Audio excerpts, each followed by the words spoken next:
इसी समय की बात है। एक गांव में एक ब्राह्मण रहता था।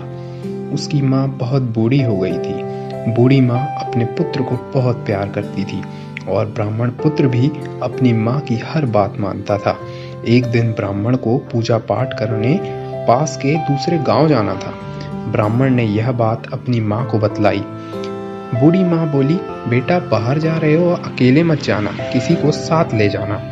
ब्राह्मण अपनी माँ से बोला, माँ मैं हमेशा ही उस गांव में जाता हूँ और रास्ते में कोई परेशानी नहीं आती। तुम व्यर्थ ही परेशान हो रही हो, घबराओ नहीं, मैं शाम तक लौट आ जाऊंगा। ब्राह्मण पुत्र जाना तो अकेला चाहता था, परंतु अपनी माँ की बात की अवहेलना भी नहीं करना चाहता था। वह घर से निकल गया और जैसे ही गांव से लगी नदी के पास पहुंचा, एक केकड़ा उसके पैर के नीचे दबते दबते बच गया। ब्राह्मण को लगा, अगर यह केकड़ा रास्ते में ही यूं ही घूमता रहा तो किसी के पैर के नीचे आ जाएगा। ब्राह्मण को अपनी माँ की बात की याद आई। अकेले मत जाना। ब्राह्मण ने सोचा, इस केकड़े को अपने साथ लिए चलता हूँ। उसने अपनी पोटरी से एक खाली डिबिया निकाली और उस केकड़े को डिबिया में रख दिया। इस प्रकार ब्राह्मण ने अपनी माँ की बात भी रख ली और 1 से 2 हो गए। ब्राह्मण अपने रास्ते चल दिया। गर्मी के दिन थे, बहुत तेज धूप थी। चलते चलते ब्राह्मण थक गया तो आराम करने के लिए एक पुराने बड़े पेड़ के नीचे लेट गया। उसे कब नींद लग गई पता ही नहीं चला। उसी पेड़ के कोटर में एक काला सांप रहता था। ब्राह्मण की पोटरी में पूजा पाठ की सामग्री थी, जिससे सुगंधित पूजन की सामग्री की खुशबू आ रही थी।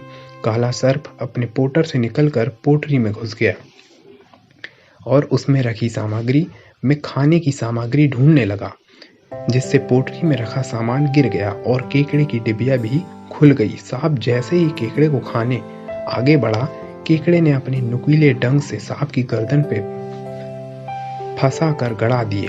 केकड़े के द्वारा अचानक किए गए हमले से सांप संभल नहीं पाया और वहीं मर गया।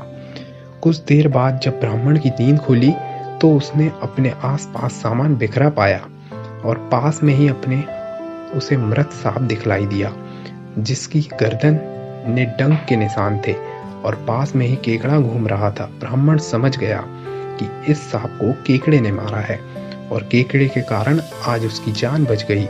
तभी उसे अपनी माँ की बात याद आई कि कहीं अकेले मत जाना।